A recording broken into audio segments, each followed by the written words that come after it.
Good evening, this is Ompal Singh. Welcome to you in my YouTube channel UPOP Academy.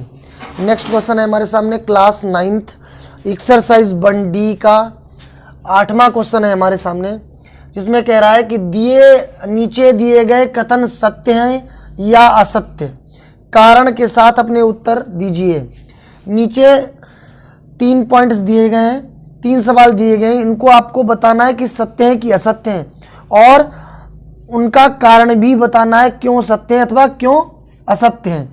तो पहला सवाल है हमारा, प्रत्येक अपरिमेय संख्या एक वास्तविक संख्या होती है। तो यह कथन हमारा बिल्कुल सत्य है और सत्य होने का कारण यह है कि प्रत्येक अपरिमेय संख्या एक वास्तविक संख्या होती है। अपरिमेय संख्या कह रहा है कि वास्तविक संख्या होती है। कोई भी संख्या है, चाहे वो अपरिमेय हो या परिमेय हो, वो वास्तविक संख्या होती है। ठीक है, चाहे परिमेय संख्या हो चाहे अपरिमेय संख्या हो। जैसे ये है 5/7, ये क्या है? परिमेय संख्या है और √2 एक अपरिमेय संख्या है। लेकिन ये दोनों जो हैं कैसी संख्याएं हैं? ये दोनों संख्याएं वास्तविक संख्याएं हैं। कैसी संख्याएं हैं? वास्तविक संख्याएं हैं।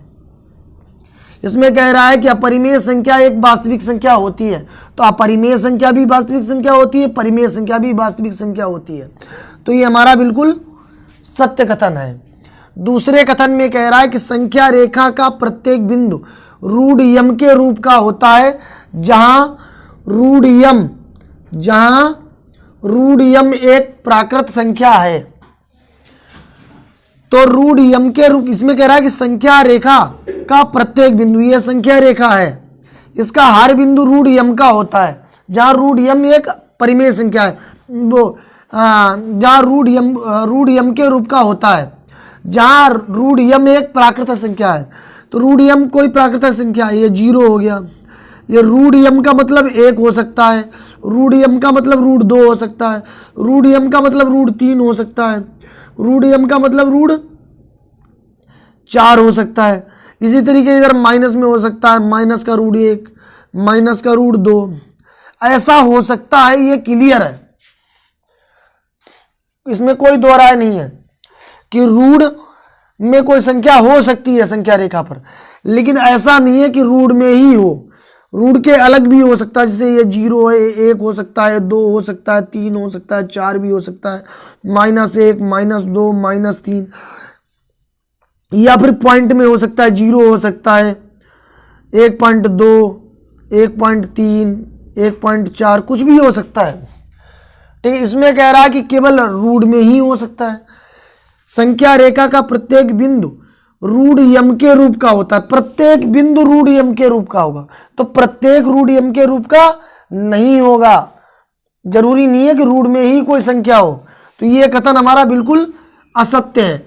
दूसरा वाला हमारा कथन असत्य है। तीसरा है हमारा, प्रत्येक वास्तविक संख्या अपरिमेय संख्या होती है। वास्तविक संख्या कह रहा है अपरिमेय संख्या होती है, कह रहा है कि अपरिमेय होती है, लेकिन हम क्या आपको बता चुके हैं कि वास्तविक संख्या परिमेय संख्या भी होती है और वास्तविक संख्या अपरिमेय संख्या भी होती है। लेकिन इसमें कह रहा है कि वास्तविक संख्या अपरिमेय ही होती है। तो यह कथन भी हमारा असत्य है,